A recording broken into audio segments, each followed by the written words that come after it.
Hello, it is time for another extremely amateurish video review this time, because I've had it quite some time, of the Tuya knives Argon. I'll get into its model name and stuff later, so let's have a look at it closed. And as you can tell, it has a very distinctive and I think absolutely stunning handle. It reminds me of a weather map or a topographical map, you know, kind of like where the middle bit there is like the peak of the mountain, and the surrounding bits are kind of like, you know, the lower altitude surrounding or slopes of the mountain even. One thing you'll notice that's really nice is the gradations carry over onto the lock bar, which is really sweet. All right, yeah, let's crack it open. Well, actually, let's have a bit of a look at the blade. You can see the blade looks really, really thick there, and that's basically, you know, due to the swedge happening further up there. Here. What else we got? We got a fairly chunky sort of flipper, but it works really, really well. Big fan of the flipper. Maybe not aesthetically, but it does a really good job. Nice backspacer. Really nice clip that kind of like sort of blends in. I've scratched it up because I'm an idiot. But yeah, it just kind of, I don't know, for me it just kind of sort of blends in quite well. Others may feel differently. I've got a lanyard hole, hooray. Then the blade goes, yeah, pretty much right to the edge. So let's flip her open. Yeah, let's have a go. Very crisp. Good lock bar access. You can see from the other side. So let's have a look at the drop. No sound at all. Because on cheaper bearings, you quite often hear like a, well, the moving basically, but not with it. Well, not with this one. And yeah, so if I try to fail it, which is I don't know why I'm doing. Yeah, you can. But basically, if you're doing anything approaching a normal flip, it's going to open. Whether you do kind of like push button, so you'd be kind of like, you know, boom, and it rockets open. Or if you do your old light switch, you know, it's just going to open, no problem. No thought really is required. So that's really, really splendid. Yeah, so open, what do we got? So let's just, okay, a bit of a smudge there. Oh, I've made it worse, of course. Right, so on the show side, we have, yeah, you know, I believe this is going to be like a straight back. Is that right? The blade shape, I think it's a straight back because there's no kind of, well, it does dip a bit, but I'm calling it a straight back, whatever that one's called, right? And then you've got, I believe that would be a satin finish, which should be the shiny bit, and then some kind of bead blast, maybe, finish on the flat here, and then a swedge up the top there. And as we could see from the closed position, the swedge kind of makes it look thinner there, and then it gets wider towards the you know, the sort of like the end of the blade, if you will. And then we've got a pretty robust tip. You've got a fair bit of belly, you know, classic kind of like kind of drop point style blade really, but it's not dropping. What was I going to say? Oh yeah, so on this side we have this pretty cool Tuya logo. I'm not aware of that, you know, being used somewhere else, just that, you know, unlike the artisan cutlery logo, shall we say. But unfortunately, and this is like one of my major gripes, I mean, look at that. What were they thinking? I mean,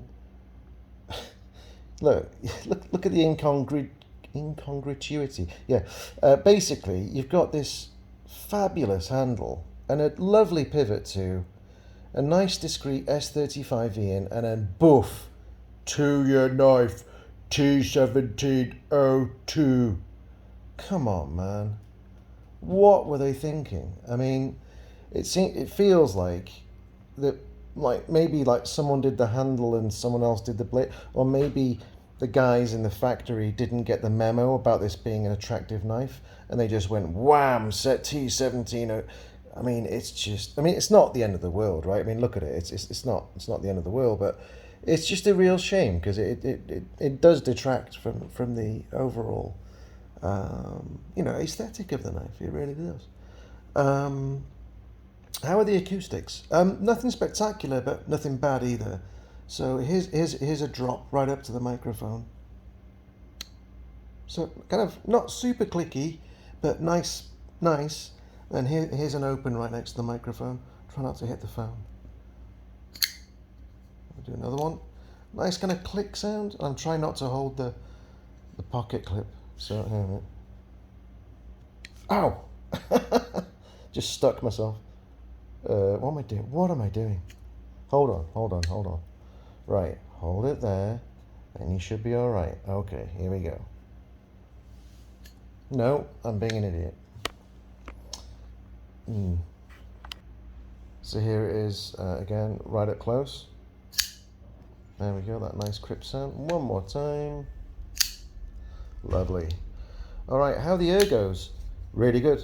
So you've basically got a fairly neutral handle with one finger choil here, and then you've got the flipper acting as the traditional guard, and it's just really good. Yeah. One thing I would say is that the swedge, which kind of has this kind of you know, take it or you know, whether you like it or not, effect of making the blade look thinner here rather than wider here, does mean that it feels thinner under your thumb, which is unfortunate because it would be nice if it didn't.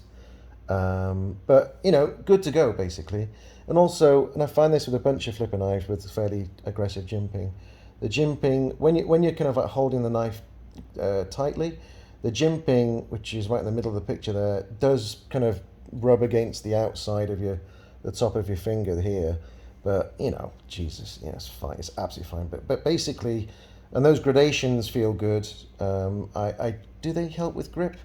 Kind of in a kind of when you're handling a tight way, but not when it's locked in. When it's locked in, it is locked in. It is good ergonomics. Sorry.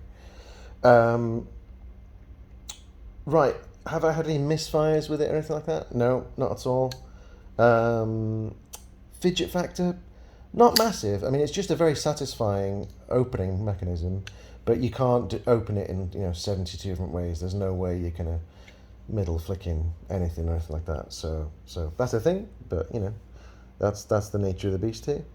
What else do we have? The clip, as I mentioned, it's oopsie daisy. It's titanium and unobtrusive, and you don't actually have a ton of clearance. I've worn this. I've carried this knife a bunch of times, and I haven't had a problem. But if you're wearing like super kind of robust jeans, you might have a bit of trouble getting over there. But I didn't at all. Yeah. Now, how thick is the blade? Oh, I didn't bring my little blade thickness-o-meter. But it's not insane. But remember that this is more the thickness. Where are we? This is more the thickness, and it is. Yeah, you're looking at 3, 4. You're looking at more like 4 millimeters there. I'm thinking. So it is pretty thick, but you do have good geometry, right? It's a flat ground, and it's very high ground too. So I don't see any major problems unless you're kind of slicing particularly tricky tomatoes or something. I don't know. Quality materials is very good. What's comparable? Many hundreds of titanium frame locks, but do any of them have a handle like this? Not many, right? This, I don't know if this is still available. I don't think so. But basically, put an alert out on Google or whatever, or your Reddit app to spot if these turn up, because I highly recommend it. And basically, it's all about the handle, isn't it? If you're okay with kind of like straight back blades and you fancy the handle, then it's a big thumbs up from me. Oh, forgot to mention, it is extensively milled out for weight, and it is not heavy for its size. I'll post the dimensions and all that kind of stuff somewhere.